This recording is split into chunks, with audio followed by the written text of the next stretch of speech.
Então agora nós já sabemos como interagir com os objetos aqui utilizando os eixos deles, para que a gente possa simular uma movimentação.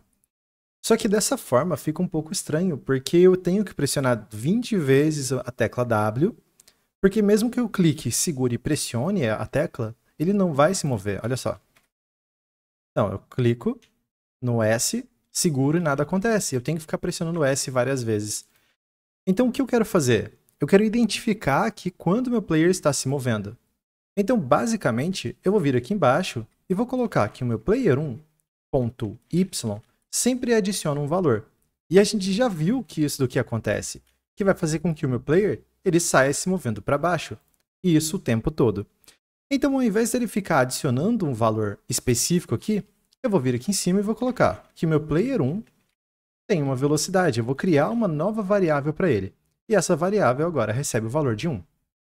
Basicamente é isso. Quando eu pressionar a tecla W, eu vou dizer que o meu player1 speed, que é a velocidade dele, é igual a menos 1. E quando eu pressionar a tecla S, o meu player1 underline speed é igual a 1. Então, quando eu pressiono para cima, a minha velocidade é negativa. Quando eu pressiono para baixo, a minha velocidade é positiva. Então, aqui embaixo, ao invés de adicionar um número aleatório, eu vou adicionar o meu player1 underline speed. Agora, olha só o que vai acontecer. Vamos reproduzir o jogo. Pressiono para baixo, ele move para baixo. Pressiono para cima, ele move para cima. Mas aqui nós temos um outro problema, que é, nós atravessamos a tela. Agora, para que a gente possa resolver esse problema, é bem fácil. Então vamos lá, vamos identificar primeiro aqui o que a gente quer fazer. O nosso player, ele está aqui. Ele pode se mover para cima e para baixo. A única diferença é que nós temos uma limitação. Qual é a limitação? Vamos colocar o pontinho aqui para saber que aqui é a posição 00. E aqui embaixo nós temos a posição 720 no eixo Y e 1280 no eixo X, que é para cá. Então aqui é o X e aqui é o Y. Quando essa bolinha do nosso personagem, que é a posição 00 dele, do rect dele, né? Quando essa bolinha aqui encostar aqui em cima, eu quero que essa posição dele continue sendo essa daqui. Então, quando ele chegar aqui, quando ele estiver subindo e subtraindo um determinado valor, eu não quero que ele passe menor que 0. Então, a nossa condição vai ser, se essa pontinha aqui do nosso objeto for menor do que 0, ele volta a ser igual a 0. Então, ele vai ser bloqueado aqui em cima. Aqui embaixo, nós temos que checar se ele passou aqui do 720. Se ele passou do 720, ele volta a se tornar 720. Beleza? Então, vamos lá? Checando agora aqui, nós temos a parte de movimentação, né? Mas antes dessa parte de movimentação, nós vamos checar. Se o nosso player1.y for menor ou igual a 0, então o nosso player1.y volta a ser igual a 0. Só para que a gente possa fazer um teste e ver se ele vai atravessar para cima. Então, pressiono para cima e ele fica travado ali. Agora ele não sobe mais que isso. Esse é o nosso limite da parte superior da tela. Para que a gente possa fazer a segunda checagem, nós podemos colocar aqui, se o nosso player1.y for maior ou igual a 720, o nosso player1.y é igual a 720. Porém, isso daqui vai gerar um pequeno probleminha para a gente. Vamos lá, vamos explicar. Eu vou deixar ele descer todo e ele atravessa a tela. Só que ele está bem aqui no cantinho já, ó. Ele não vai para o limbo, né? Ele não continua descendo, ele está aqui. E isso porque, vamos para a tela de desenho de novo. Isso porque ele vem para cá, essa pontinha aqui fica aqui, e ele fica desenhado justamente aqui embaixo, ó, um pouquinho para baixo. Então nós temos que descontar o tamanho do nosso personagem aqui para que ele possa ficar desenhado exatamente aqui em cima, beleza? Então vamos lá. Qual é o tamanho do nosso personagem? O nosso player 1, no eixo Y aqui, né? A altura dele é 150. Então, teoricamente, eu só teria que reduzir aqui menos 150, que é o tamanho dele. Então, olha só, ele vai descer e agora ele fica travado. Eu vou para cima, ele fica travado. Vou para baixo e ele fica travado. Então, dessa forma aqui, a gente já consegue aplicar uma movimentação para o nosso player e aplicar também os limites para ele. Para a nossa bolinha, é mais fácil ainda, porque a nossa bolinha, basicamente, ela vai se movimentar no eixo X para frente e para trás. Então vamos lá? Nós temos de novo aqui a nossa tela, a bolinha no centro, e ela pode se mover por enquanto para cá ou para cá. Mas só para facilitar, então, por enquanto, nós vamos fazer ela se mover para cá. Então nós temos que pegar o eixo X dela, como é para a nossa esquerda, nós vamos subtrair um determinado valor, beleza? Então, vindo aqui embaixo, vamos pegar aqui ó, o nosso ball.x, sempre subtrai o valor de 1. Vamos ver agora o que acontece? A nossa bolinha já está indo para a nossa esquerda.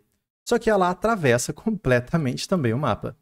Então vamos fazer o seguinte, aqui em cima nós vamos colocar a lógica dela, onde é, se a nossa bolinha .x for menor ou igual a 0, a nossa bolinha .x volta a se tornar igual aqui, né? 600, que é mais ou menos o centro da tela. Depois a gente pode fazer o cálculo certinho.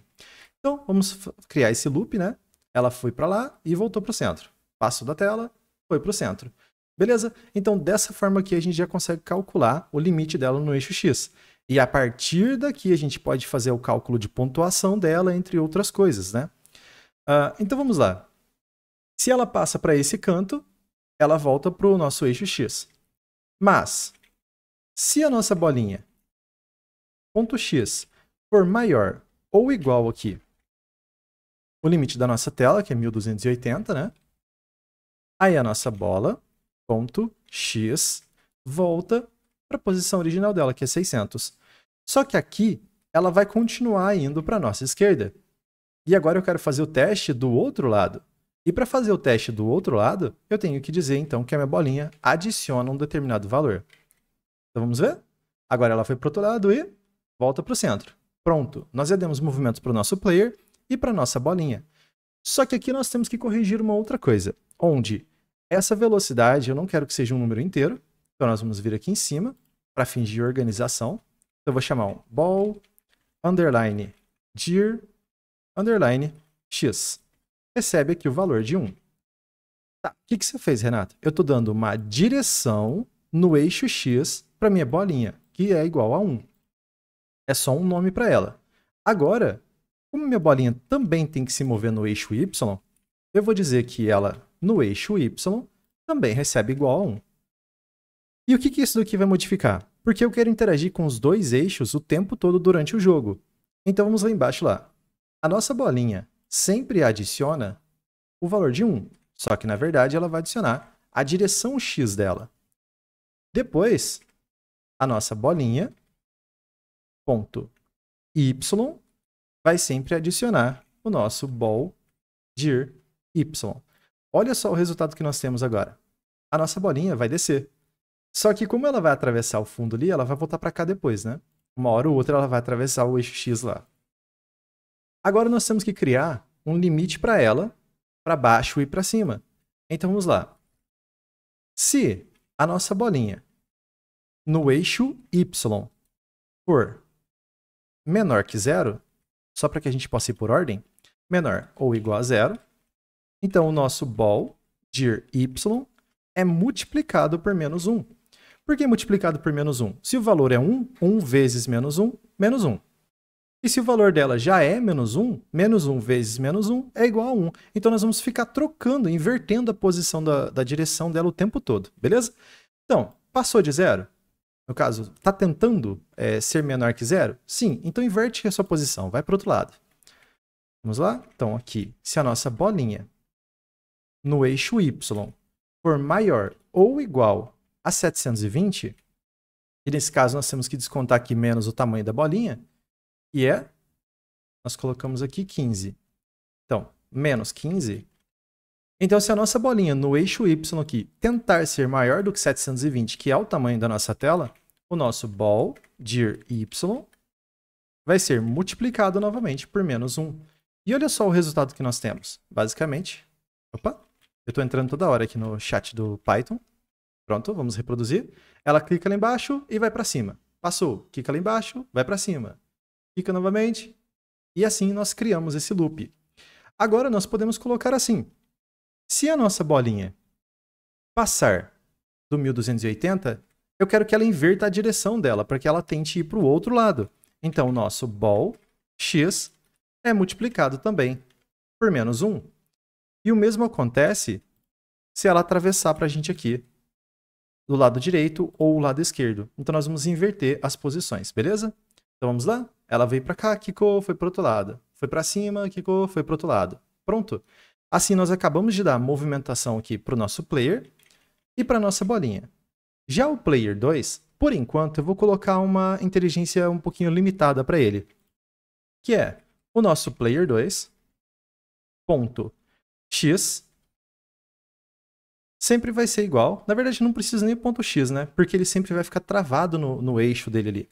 Então, o eixo y do nosso player 2 sempre vai ser igual ao nosso bolinha ponto y. E o que isso aqui quer dizer? Que o nosso player 2 sempre vai ficar seguindo a bolinha. E olha só. Dessa forma, ele sempre vai ficar travado ali, ó. Ele vai seguir a bolinha vai para o outro lado. Ele vai seguir a bolinha vai para o outro lado. Só que aqui nós temos um problema onde ele atravessa a tela. E nós já vimos como corrigir isso daqui. Basicamente, nós vamos fazer a mesma checagem do player 1 para o nosso player 2. Então, para fins de organização, eu vou colocar esse código aqui para baixo. Então, se o nosso player 2 tentar furar os eixos Y aqui, que são as extremidades da nossa tela, ele vai ficar parado, né? Ele vai ficar naquele cantinho, olha só. Aqui nós vamos ter que inverter a ordem de movimentação do player 2 e eu vou explicar por quê. Aqui nós estamos lendo linha por linha no nosso código. Então, ele realiza isso daqui, depois realiza isso daqui para a próxima linha. Então, quando a gente está bloqueando ele, logo em seguida na linha de baixo ele estava atualizando a posição dele, então ele furava a tela do mesmo jeito. Se eu jogar essa linha para cima, ele vai executar a movimentação e vai travar o player logo em seguida, porque ele não consegue mais se mover por causa do nosso bloqueio aqui, beleza? Então eu vou salvar, vamos reproduzir novamente. Agora ele está travado, ele vai para cima. Travado. Beleza, prontinho. Então, dessa forma aqui, nós conseguimos criar a parte de movimentação, tanto do player 1, tanto do player 2, quanto da nossa bolinha. Agora falta a gente identificar as colisões e depois também interagir com placar, som e criar as nossas cenas.